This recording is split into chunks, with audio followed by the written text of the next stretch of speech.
Dalam pandangan He Ying, tidak peduli seberapa kuat Qin Chen, Tuan Muda pasti mampu bertarung. Apa yang kamu tahu? Saat pedang Yinlong ditahan oleh lawan sebelumnya, aku merasakan pedang Yinlong bergetar. Pemilik gedung Tianwei berkata dengan rasa takut yang berkepanjangan, tahukah kamu apa artinya ini? Gemetar. Bayangan itu terkesiap. Pedang Yinlong adalah senjata ajaib terbaik yang dianugerahkan oleh keluarga Tuan Muda. Pedang ini sangat kuat dan memiliki kekuatan spiritual. Saat itu, dia mengikuti leluhur keluarga Tuan Muda untuk menaklukkan segala penjuru dan mencapai prestasi besar dalam pertempuran. Pedang ini telah menemani nenek moyang keluarga Tuan Muda dalam pertempuran selama bertahun-tahun.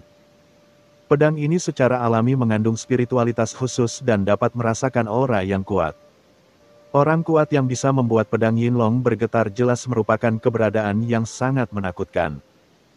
Lagi pula, ketika nenek moyang Tuan Muda bertempur di Laut Kosmik, mereka mencapai prestasi besar dan membunuh banyak kekuatan dengan pertumpahan darah.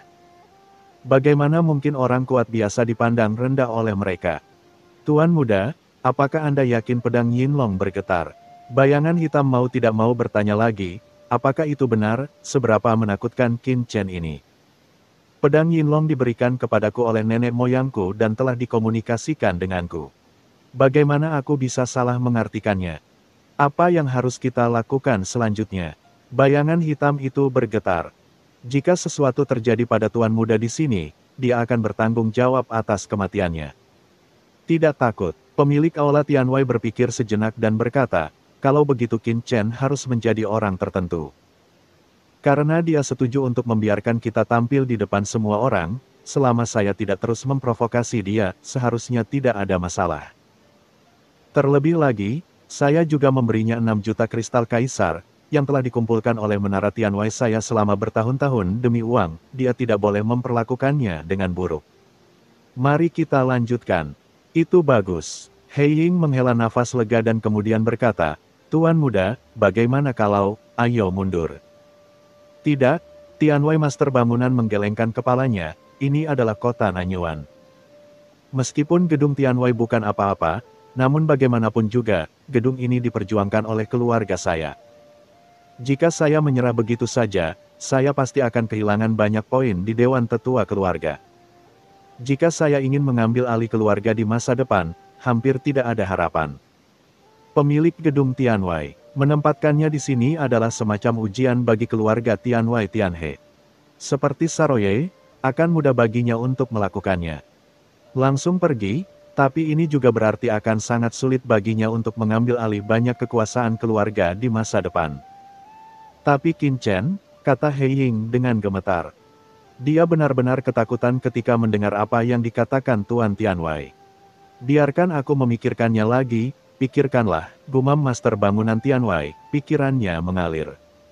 Di dalam istana Tuan Kota, Mo Yun Xiao segera kembali ke aula utama tempat penguasa kota berada. Tuan Kota, mengapa Anda menghentikan saya berurusan dengan Qin Chen, tetapi malah meminta saya memberi kompensasi kepada Qin Chen dengan 1 juta kristal kaisar? Bukankah tindakan ini akan sangat mengurangi reputasi keluarga Mo Yun saya di kota Nanyuan? Pada saat itu pasti akan menimbulkan penghinaan dari semua kekuatan besar. Mo Yun Xiao tidak bisa menahan diri untuk tidak berkata. Meskipun Qin Chen sangat kuat, selama Anda, Tuan Kota, bersedia mengambil tindakan, ditambah banyak orang kuat laki-laki di bawah keluarga Mo Yun saya, apalagi tahap akhir. Kaisar, bahkan jika beberapa lagi datang, keluarga Mo Yun kita akan musnah. Tumbuh di keluarga Mo Yun Xiao adalah tipe orang yang menghargai kepentingan dan kemuliaan keluarga sangat serius, dan tidak memiliki hak atas Qin Chen. Ketika istana Tuan Kota tidak sopan, dia dapat menunjukkan rasa hormat dan merekrut dengan hati-hati. Tapi begitu Qin Chen mengancam kehormatan istana Tuan Kotanya, dia tidak akan ragu membunuhnya demi menjaga reputasi keluarga. Asal-usul Qin Chen luar biasa, dan binatang komodo di bawah komandonya tidak seperti yang kita duga sebelumnya. Ia adalah anggota klan komodo yang diusir dari klan. Aura yang disebabkan oleh terobosan binatang itu dan pikiran spiritual yang menakutkan itu tertarik. Binatang ini kemungkinan besar adalah keturunan langsung dari klan komodo. Kata penguasa kota dengan dingin. Jadi bagaimana dengan garis keturunan langsung binatang komodo? Wajah Mo Yun Xiao muram, kita berurusan dengan Qin Chen, bukan Yerosa. Mungkinkah klan binatang komodo akan menyerang kota Nanyuan kita demi klan asing? Bisakah kita melakukannya? Kota Nanyuan kita telah berdiri di sini selama bertahun-tahun dan telah diakui oleh banyak kekuatan. Bagaimanapun juga, binatang komodo tidak dapat langsung menyerang kota Nanyuan kita. Orang tua itu memandangnya dengan tenang, masalah ini sudah diperintahkan oleh leluhur. Mo Yun Xiao terkejut. Keluarga Mo Yun hanya memiliki satu leluhur, yaitu leluhur yang merajalela di laut alam semesta selatan dan melawan invasi dunia bawah. Justru karena eksploitasi militer leluhur itulah keluarga Mo Yun menjadi pemimpin keluarga Mo Yun. Dia mampu menonjol dari kekuatan utama di laut alam semesta selatan di mana terdapat banyak kekuatan, dan memperoleh kualifikasi untuk mengambil alih kota Nanyuan. Menurut banyak rumor, leluhur keluarga Mo Yun tidak mengetahui apakah dia masih hidup atau sudah mati, dan keberadaannya tidak diketahui.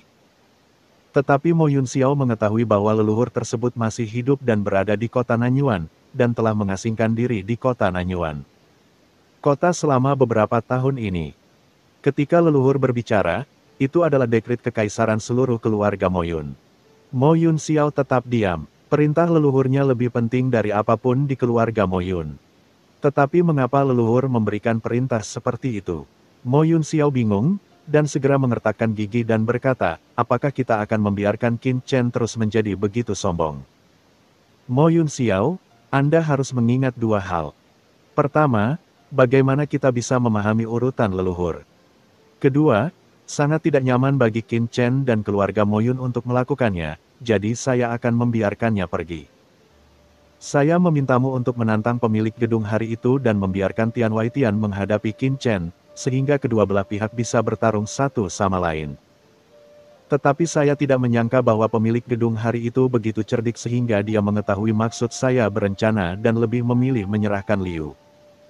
Bahkan dengan jutaan kristal kaisar, aku tidak ingin istana tuan kotaku mendapat manfaatnya. Anak-anak dari keluarga besar yang berasal dari laut semesta itu benar-benar licik. Pria itu menyipitkan matanya. Tuan kota, apakah maksud Anda alasan mengapa pemilik gedung tidak menyerang Qin Chen hari itu adalah karena dia mengetahui rencana kita dan melakukan ini dengan sengaja? Mo Yun Xiao bertanya dengan ragu. Jika tidak, orang tua itu mencibir, kamu tidak benar-benar berpikir bahwa penguasa Tianwei tidak dapat menjatuhkan Qin Chen, bukan? Orang tua itu mencibir, Tuan Tianwei dan penguasa kotaku sudah menyelidikinya orang ini. Orang ini berasal dari orang teratas di Tianwei. Kekuatan ini memiliki pengaruh besar di seluruh Tianwei Tian. Alasan mengapa dia dikirim ke sini hanya untuk mengumpulkan pengalaman di tingkat akar rumput sehingga dia bisa langsung masuk ke pusat setelah kembali. Dengan kekuatan dan bakatnya, dia ada di seluruh alam semesta. Bahkan saya tidak berani meremehkan orang ini, jadi bagaimana mungkin dia tidak menjadi lawan Qin Chen? Jika tebakan saya benar, orang ini mungkin sama seperti kita, waspada latar belakang klan Komodo di belakangnya. Saya tidak ingin merusak kulit saya. Saya, penguasa kota, dan yang lainnya telah mencoba yang terbaik untuk memicu keluhan di antara mereka, tetapi hari itu, tuan rumah tidak mengambil alih. Umpan, dan lebih memilih menyerahkan 6 juta kristal kaisar daripada membunuh Qin Chen. Benar-benar menyinggung klan Komodo. Dapat dilihat bahwa orang ini memiliki ambisi besar dan fokus pada keluarga Mo Yun kami sangat besar dan tidak boleh diremehkan. Orang tua itu menatap Mo Yun Xiao dengan tatapan yang dalam. Dia dengan sungguh-sungguh berkata, Mo Yun Xiao, kamu harus belajar lebih banyak dari master di luar hari itu. Tuan kota tuan, apa yang bisa dipelajari? Tidak ada gunanya fokus mempelajari politik. Mo Yun Xiao mencibir, jika saya seperti master di luar hari itu. Mendiang kaisar telah membunuh Qin Chen dengan satu pedang, dan masih berpura-pura mengundangnya bergabung. Itu sangat konyol. Kamu, lelaki tua itu memandang Mo Yun Xiao dan menghela nafas. Kami baru saja melewati Yi Ze, lupakan saja, kataku sekarang, aku juga tidak mengerti nanti. Panggilan. Ketika banyak kekuatan di seluruh kota Nanyuan sedang mendiskusikan apa yang terjadi dengan masyarakat tengkorak dan tulang. Qin Chen dan Saroye terbang di atas kota Nanyuan, mencari toko yang menjual harta karun. Tiba-tiba, berdengung. Kekuatan tak terlihat turun, dan sosok anggun tiba-tiba muncul di depan Qin Chen dan Saroye bersama seorang lelaki tua. Hah, Qin Chen sedikit mengernyit, berhenti dan melihat kedua orang di depannya. Pemimpinnya adalah seorang wanita yang sangat dewasa dengan sosok yang anggun. Dia mengenakan jubah merah menyala. Jubah ketat itu sepenuhnya menampilkan sosok montok dan bulat orang lain, seperti buah persik yang matang. Di sebelah wanita itu, ada seorang lelaki tua, dengan punggung bungkuk dan sikapnya penuh hormat. Basis budidaya wanita terkemuka seharusnya berada di alam kaisar tahap akhir, sedangkan lelaki tua itu berada di alam kaisar puncak jangka menengah. Qin Chen telah merasakannya dengan kesadarannya di dekat markas tengkorak dan tulang sebelumnya, tetapi dia tidak menyangka untuk berani menghentikannya saat ini. Menarik. Qin Chen tersenyum di sudut mulutnya. Siapa kalian berdua? Mengapa kalian menghalangi jalan kami? Sebelum Qin Chen bisa mengatakan apapun, Saroye maju selangkah dan berteriak dengan dingin. Jangan kaget, kalian berdua. Keluarga Nu adalah penguasa paviliun abadi di kota Nanyuan. Saya melihat penampilan heroik Anda di markas besar masyarakat tengkorak dan tulang dan sangat mengagumi mereka sehingga saya datang ke sini untuk berteman dengan ini. Dua pahlawan, penguasa paviliun abadi memiliki senyuman di bibirnya dan mata yang menawan. Rusi berkata sambil tersenyum. Orang-orang yang datang tidak lain adalah pemilik paviliun Wangu dan pengelola paviliun Wangu. Paviliun abadi.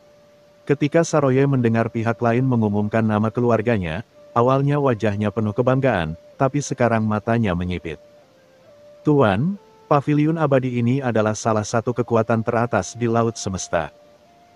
Kekuatannya tersebar di seluruh laut semesta, menghususkan diri dalam semua jenis informasi dan bisnis harta karun. Hampir tidak ada apapun di seluruh laut semesta yang dapat mereka lakukan, tidak menyentuh. Tanpa diduga, Nanyuan ini ada juga cabang mereka di kota. Saroye buru-buru mengirim pesan ke Qin Chen. Oh, menghususkan diri dalam bisnis intelijen dan harta karun. Qin Chen berpikir sejenak, bagaimana kekuatannya dibandingkan dengan klan Komodo Anda. Sulit untuk mengatakannya. Saroye berpikir sejenak dan berkata, tentang kekuatan tempur, klan Komodo kami secara alami tidak kalah dengan kekuatan besar manapun di laut semesta. Tetapi dalam hal kecerdasan dan perluasan di laut semesta, klan kami mungkin jauh lebih rendah. Tentu saja, paviliun abadi ini tidak akan berani menyinggung perasaannya. Aku, Komo, dengan mudah. Klan multi binatang masih memiliki rasa hormat ini. Kata Saroye dengan percaya diri. Qin Chen mengangguk, saya mengerti, itu dia. Bab 5797. Dipinjamkan padamu. Saat ini, Saroye merasa sangat sedih. Master Paviliun Wangu menunggu keduanya selesai berbicara, dan sebelum Qin Chen dapat berbicara, dia terus tersenyum dan berkata. Keluarga budak juga melihat kekuatan Tuan Qin dengan mata kepala mereka sendiri dan sangat mengaguminya. Saya mendengar bahwa Tuan Qin sepertinya menjual beberapa harta karun, jika Anda tidak keberatan, Anda bisa pergi ke paviliun abadi saya, yang memiliki cabang di seluruh alam semesta. Jika tidak ada yang lain, harganya benar-benar tidak ada duanya. Oh, Qin Chen dulu terharu. Dia awalnya ingin menjual beberapa harta karun, tetapi dia tidak memikirkan kemana harus pergi. Karena paviliun abadi datang kepadanya secara langsung, dia sebaiknya mencobanya. Bagaimana menurut Anda, Tuan Qin? Master Paviliun Wangu memandang Qin Chen dengan harapan, matanya yang indah bersinar. Tuan, Saroye memandang Qin Chen dan berkata melalui pesan, jika Anda menjual harta karun, paviliun abadi ini memang pilihan yang baik. Jika keluarga Komodo saya ingin melakukan transaksi, saya juga akan mencari paviliun abadi ini. Kalau begitu tolong minta Master Paviliun untuk memimpin, kata Qin Chen sambil tersenyum. Tolong. Penguasa Paviliun Wangu tersenyum, mengangkat tangannya, dan segera memimpin jalan. Di bawah kepemimpinan Master Paviliun Abadi, kedua pihak dengan cepat tiba di markas besar Paviliun Abadi di kota Nanyuan. Markas besar Paviliun Wangu terletak di pusat kota Nanyuan. Lokasinya jauh lebih baik daripada markas besar masyarakat tengkorak dan tulang. Ketika Qin Chen dan yang lainnya tiba di sini, mereka secara alami menyebabkan keributan di antara kekuatan lain. Beberapa orang di Menara Tianwei bahkan lebih bersemangat, berpikir bahwa Qin Chen akan menimbulkan masalah. Nasib masyarakat tengkorak dan tulang sebelumnya benar-benar terlalu menakutkan, dan tidak dapat dihindari bahwa orang-orang akan sedikit ketakutan. Namun, semua orang mensubscribe channel Dongeng Donghua dan menghela nafas lega setelah melihat Qin Chen dibawa ke markas besar Paviliun Abadi oleh pemimpin Paviliun Abadi. Di Paviliun Abadi, Qin Chen dan yang lainnya duduk satu persatu. Manajer Paviliun Wangu keluar untuk membuat teh secara langsung, dan segera menyajikan teh yang enak. Begitu dia memasuki Paviliun Tingting, dia melihat Master Paviliun Wangu setengah bersandar di tempat tidur, dengan payudaranya setengah terbuka dan pakaiannya tersebar dengan santai ke samping. Memperlihatkan sebagian besar kulit seputih salju, menunjukkan kecantikan yang sangat berantakan dan kabur. Tuan Paviliun, kamu, melihat ini, kepala pelayan Paviliun Wangu buru-buru menundukkan kepalanya, tidak berani melihat secara langsung, dan dengan hati-hati menyajikan teh. Ada orang luar yang hadir di sini, jadi Master Paviliun di Suli bisa lebih santai, tapi sekarang dia adalah Master Paviliun, sayangnya. Manajer Paviliun Wangu tersenyum pahit di dalam hatinya, tidak tahu harus berkata apa. Meskipun dia juga tahu bahwa Master Paviliun terlihat menggoda, dia sebenarnya sangat berhati-hati. Pada pandangan pertama, dia terlihat sangat telanjang, tetapi jika dia melihat lebih dekat, dia hanya akan memperlihatkan beberapa pahanya dan sebagainya. Tetapi dengan postur seperti itu di depan iblis yang baru saja dia temui, apakah kamu tidak takut Qin Chen akan marah dan mengambil tindakan? Kalian berdua, teh ini adalah teh agung Dao Ilahi yang saya, Paviliun Wangu, petik dari Laut Semesta. Teh ini berasal dari sumber Dao Agung dan mengandung kekuatan Dao Agung. Ini adalah teh harta karun yang langka.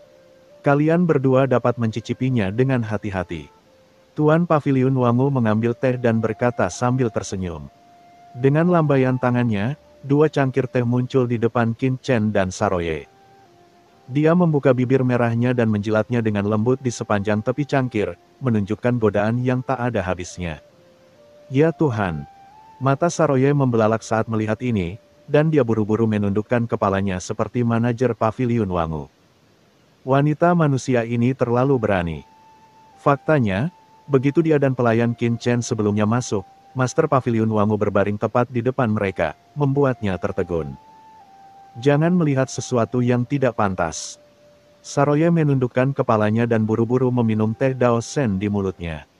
Dengan mulutnya yang besar, dia bisa meminum semuanya dalam satu tegukan, tapi sepertinya dia ingin mencicipinya dengan hati-hati, menyesapnya sedikit demi sedikit. Seolah-olah bunga tumbuh di dalam teh. Saya tidak dapat mencukupinya, tetapi saya tidak ingin melihat ke atas.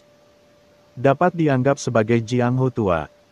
Dapat dilihat secara sekilas bahwa postur Master Paviliun Abadi jelas untuk dilihat oleh orang dewasa. Benar, lihatlah Master Paviliun Abadi, jika aku terus menatap.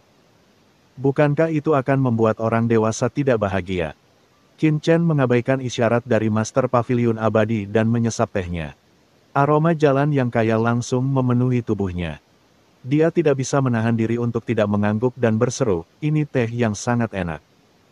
Pori-pori di sekujur tubuhnya meregang, dan ada bekas aroma jalan. Aura jalan yang mengalir ke seluruh tubuhnya sangat lemah. Faktanya, itu tidak banyak meningkatkan kekuatannya, tapi itu memberinya perasaan khusus jalan itu, yang sangat ajaib. Seluruh orang merasa seolah-olah berada di awan, melayang di udara. Tidak heran ada begitu banyak orang kuat di lautan kosmik ini. Teh ilahi dari Dao Agung. Jika seseorang di puncak transendensi dapat mencicipinya siang dan malam, akan ada lompatan menakjubkan dalam pemahaman tentang alam semesta. Dao. Kemungkinan memasuki alam Kaisar Agung akan meningkat beberapa kali lipat. Qin Chen menghela nafas pelan, ada terlalu banyak harta karun di lautan kosmik ini. Jika Tuan Qin tertarik, Master Paviliun ini dapat memberinya teh ilahi Tao dan membawanya kembali untuk diseduh. Kalau begitu terima kasih Master Paviliun. Qin Chen tersenyum sedikit, lalu melemparkan tangannya, dan beberapa harta karun luar angkasa langsung muncul di tangannya. Dan melemparkannya ke Master Paviliun Abadi, Qin ada di sini untuk menjual harta karun kali ini. Master Paviliun, tolong periksa, berapa harga harta karun di tangan Qin? Master Paviliun Wangu mengambil harta luar angkasa itu, tetapi tidak buru-buru memeriksanya, tetapi tersenyum dan berkata, Tuan Qin, nama keluarga budak itu adalah Chu Yueli. Tuan muda bisa memanggilku Yueli saja, tetapi Tuan Paviliun terlalu tidak masuk akal. Orang tua di samping diam-diam terkejut ketika mendengar ini, dan tidak bisa menahan diri untuk tidak melirik ke arah Qin Chen. Apakah Master Paviliun benar-benar tertarik pada anak laki-laki itu? Perlu dicatat bahwa tidak banyak orang yang mengetahui nama Master Paviliun, bahkan di Paviliun Abadi. Ini adalah pertama kalinya dia melihat Master Paviliun memperkenalkan namanya dengan begitu proaktif. Qin Chen tersenyum sedikit, tapi tidak menganggapnya serius. Dia hanya menangkupkan tangannya dan berkata, ternyata itu Paviliun Master Chu. Tolong minta Paviliun Master Chu untuk menilai harganya sesegera mungkin. Master Paviliun Abadi mengambil harta karun luar angkasa dan menyerahkannya secara langsung. Orang tua yang berdiri di samping berkata, Zhouan, datanglah dan tentukan harganya. Ya, Tuan Paviliun. Di sampingnya, penguasa Paviliun Wangu memandang Qin Chen sambil tersenyum. Tuan muda baru saja menyerahkan harta karun itu. Apakah kamu tidak takut Yueli akan mengambil hartamu untuk dirinya sendiri? Saroye hanya bisa mengangkat kepalanya. Qin Chen berkata ringan dengan senyuman di bibirnya, jika Paviliun Master Chu berpikir dia bisa menelan harta Qin, dia bisa melakukannya. Namun, harta karun ini dijarah oleh Qin. Jika Paviliun Master Chu berani menelannya, Qin pasti bisa mendapatkannya kembali. Bagaimana menurutmu, Master Paviliun? Qin Chen berkata sambil tersenyum. Terkikik, terkikik. Master Paviliun Wangu terkekeh, Tuan Muda Qin bercanda, dan Yueli hanya mengatakannya dengan santai. Beraninya kamu menelan harta Tuan Muda. Bahkan jika kamu meminjam 10 keberanian lagi dari Yueli, kamu tidak akan melakukannya, berani. Tuan Qin, katanya. Petik 2. Pada saat ini, manajer umum Paviliun Abadi dengan cepat menghitung semua nilainya, di antara harta luar angkasa yang diberikan oleh Tuan Qin. Ada banyak harta yang dijarah oleh tengkorak dan tulang masyarakat selama bertahun-tahun, serta banyak harta karun yang dikumpulkan oleh Komandan Meng Tu dari rumah Tuan Kota. Nilai totalnya sekitar 1,1 juta kristal kaisar. 1,1 juta. Qin Chen mengerutkan kening. Dia sekarang memiliki sekitar 86,7 juta kristal kaisar di tubuhnya. Ditambah 1,1 juta ini. Kebetulan sekali, jarak 10 juta hanya beberapa ratus ribu. Apakah Paviliun Abadi ini mengetahui berapa banyak kristal kaisar yang dibutuhkannya? Dia melirik ke arah Master Paviliun Abadi dan manajer umum Paviliun Abadi, dan tidak bisa menahan menggelengkan kepalanya sedikit. Pihak lain tidak tahu tentang kristal kaisar di tubuhnya, jadi seharusnya tidak begitu seperti ini. Ketika manajer Paviliun Wangu melihat Qin Chen mengerutkan kening, jantungnya berdetak kencang dan dia buru-buru melangkah maju dan berkata, Tuan Qin. Saya selalu menghitung harga sesuai dengan harga normal.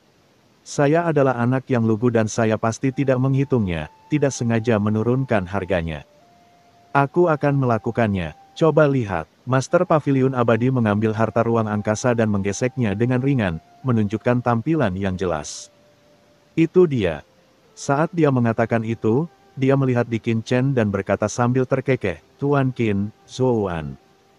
Dia adalah manajer umum Paviliun Abadi saya.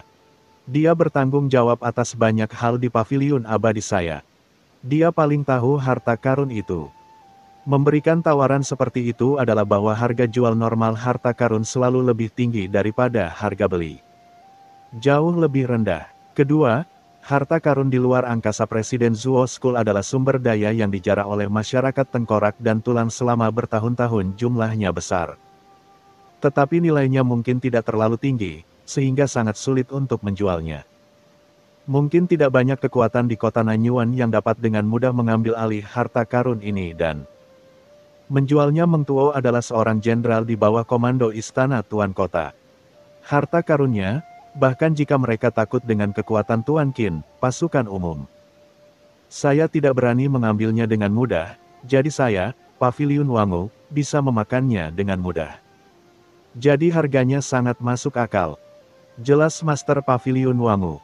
Itu saja, 1 juta, hanya 1 juta, saya ingin uang tunai, kata Qin Chen dengan tenang. Dalam benaknya, dia sudah memikirkan di mana dia bisa mendapatkan ratusan ribu yang hilang itu. Baiklah, Tuan Qin, mohon berbahagialah. Master Paviliun Wangu tersenyum tipis dan mengangkat tangannya. Wow! Di dasar seluruh aula, sejumlah besar kristal kaisar langsung muncul, menumpuk seperti gunung. Banyak kristal kaisar bersinar di mata manusia, mekar dengan cahaya yang menyilaukan. Jumlah ini pasti lebih dari 1 juta. Apa yang kamu lakukan? Qin Chen mengerutkan kening. Paviliun Master Wangu tersenyum tipis, Tuan Qin, ini ada 3 juta kristal kaisar, yang digunakan untuk membeli banyak harta karun Tuan. Terimalah. 3 juta, bukankah itu 1,1 juta? Saroye hanya bisa mengangkat kepalanya dan membuka mulutnya. Dia belum selesai meminum teh di cangkir teh di tangannya. Paviliun Master Wangu terkekeh, dari 3 juta, 1 juta dan 1 juta adalah harga pembelian. Dan hampir 2 juta sisanya dipinjamkan oleh Yueli kepada Tuan Qin. Dipinjamkan kepada tuanmu. Paviliun Master Wangu tersenyum dan berkata, saya pikir beberapa dari harta karun ini juga berguna untuk latihan. Karena Tuan Qin menjualnya dengan begitu mudah, dia pikir dia membutuhkan uang, jadi saya membayar tambahan 2 juta kristal kaisar kepada Tuan Qin. Tunggu ketika Tuan Qin mempunyai uang, dia bisa mengembalikannya kepada Yueli. Qin Chen tersenyum dan tidak bisa menahan diri untuk tidak melirik ke pihak lain. Master Paviliun Abadi ini menarik. Bab 5798. Mungkinkah? Apakah kamu tidak takut aku tidak akan membayarmu kembali? Qin Chen memandang Master Paviliun Abadi sambil tersenyum. Master Paviliun Abadi tersenyum tipis, itu hanya 2 juta kristal kaisar. Meskipun jumlahnya tidak sedikit, saya, Yueli, berani bertaruh bahwa Tuan Qin bukanlah orang yang tidak berperasaan dan tidak adil. Selain itu, Abadi Master Paviliun tiba-tiba dia melirik ke arah Saroye, bukankah masih ada adik kecil dari klan Komodo di sini? Jika tidak berhasil, maka keluarga budak akan pergi ke sarang klan Komodo untuk menangis, mengatakan bahwa mereka klan Komodo menindas wanita lemah dan menipu perasaan mereka. Dengan reputasi klan Komodo, mereka tidak seharusnya merusak reputasi mereka dan menindas wanita seperti saya, bukan? Saroye segera menyesap tehnya, mengangkat kepalanya, mengedipkan matanya, dan menatap Master Paviliun Abadi dengan ekspresi bingung di wajahnya. Oh sial! Apakah ini ide yang bisa muncul dari orang normal? Siapa yang kamu provokasi? Diintimidasi seperti ini? Hahaha, Qin Chen tertawa terbahak-bahak ketika mendengar ini, saya tidak menyangka Master Paviliun Chu menjadi orang yang luar biasa. Oke. Dia mengangkat tangannya, dan 2 juta kristal kaisar langsung dikumpulkan oleh Qin Chen sebagai harta karun luar angkasa. Saya menerima kebaikan Paviliun Master Chu. Selama Paviliun Master Chu bukan musuh saya yakin Paviliun Master Chu tidak akan menderita karena kesepakatan ini. Qin Chen berdiri dan berkata kepada Saroye, berhenti mengunyah daun teh, ayo pergi. Oh. Saroye menjawab dengan tergesa-gesa, memasukkan semua cangkir teh ke dalam mulutnya, menjilat bibirnya, lalu buru-buru buang air besar. Dia pergi bersama Qin Chen. Tuan Qin, ini dia. Sebelum pergi, Paviliun Tuan Wangu mengeluarkan cincin luar angkasa dan berkata dengan menawan, di dalamnya ada teh ilahi Tao yang khusus disediakan oleh Paviliun Wangu. Karena Tuan Qin sangat menyukainya, saya hanya ingin untuknya, meminumnya. Jika tidak tersedia, datang saja ke kamar kerja Yueli untuk mengambilnya. Saroye tidak bisa membantu tetapi terhuyung dan buru-buru mengikuti Qin Chen dan pergi dari sini. Kedua sosok itu dengan cepat menghilang ke langit yang luas. Di Paviliun Abadi. Paviliun Master Wangu telah berdiri di depan pintu, diam-diam memperhatikan Qin Chen dan yang lainnya pergi. Tuan Paviliun, apakah hemat biaya bagi kita untuk melakukan ini? Pada saat ini, lelaki tua itu datang dan bertanya dengan bingung. 2 juta kristal kaisar bukanlah jumlah yang kecil bahkan untuk kekuatan seperti Paviliun Abadi. Menggunakan 2 juta kristal kaisar untuk memenangkan orang kuat yang berada di atas garis keturunan langsung klan Komodo. Bagaimana menurutmu? Master Paviliun Abadi menoleh ke arahnya dan berkata sambil tersenyum. Di atas klan Komodo, Orang tua itu terkejut dan mengerutkan kening. Tuan Pavilion, apakah Anda yakin? Meskipun Yerosa menyebut orang ini dewasa, itu mungkin tidak benar. Bagaimanapun, beberapa murid dari klan besar di Laut Semesta keluar. Untuk menyembunyikan identitasnya, dia sering menggunakan akal-akalan untuk melindungi keselamatannya sendiri. Awalnya saya ragu apakah Qin Chen adalah pelindung Yerosa, tetapi sikap antara keduanya sebelumnya.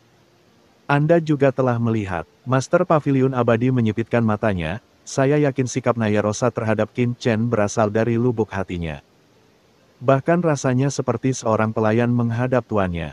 Orang tua itu terkejut, mendongak, dia melihat itu Master Pavilion berasal dari markas Pavilion Abadi. Dia sangat mengagumi visi Master Pavilion. Karena Master Pavilion sangat yakin, kemungkinan besar hal itu benar. Jika Yerosa ini bukan keturunan langsung dari marga Komodo, maka kemungkinan besar Qin Chen memperbudaknya dalam keadaan lemah. Namun seperti yang telah kalian lihat sebelumnya, kehendak ilahi nenek moyang marga Komodo datang, tidak ada ekspresi khusus, yang menunjukkan bahwa Yerosa ini pasti tidak diperbudak oleh pihak lain. Klan Komodo adalah ras yang sangat bangga. Hanya ada dua orang yang bisa begitu hormat. Pertama, kekuatan Qin Chen jauh lebih unggul dari itu dari kita. Dia telah mencapai situasi yang belum pernah terjadi sebelumnya. Misalnya, Kaisar Dewa, tentu saja, dia bisa membuat Yerosa ini menyerah. Master Pavilion Abadi menyipitkan matanya. Jalan.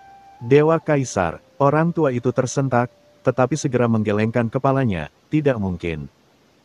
Meskipun Qin Chen kuat, dia pasti tidak bisa menjadi Kaisar Dewa, karena Qin Chen masih terlalu muda dan penampilannya bisa dipalsukan.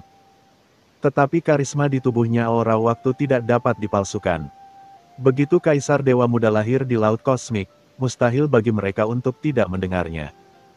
Master Pavilion Abadi berkata dengan senyuman di bibirnya, maka hanya ada kemungkinan kedua.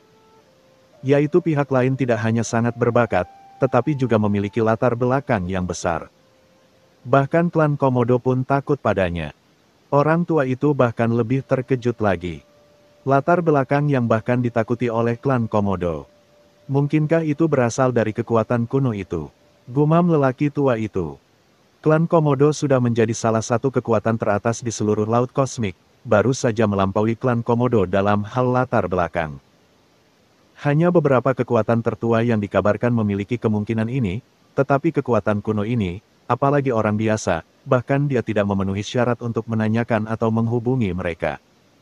Jadi, jika tebakanku benar, hanya 2 juta kristal kaisar, apa artinya?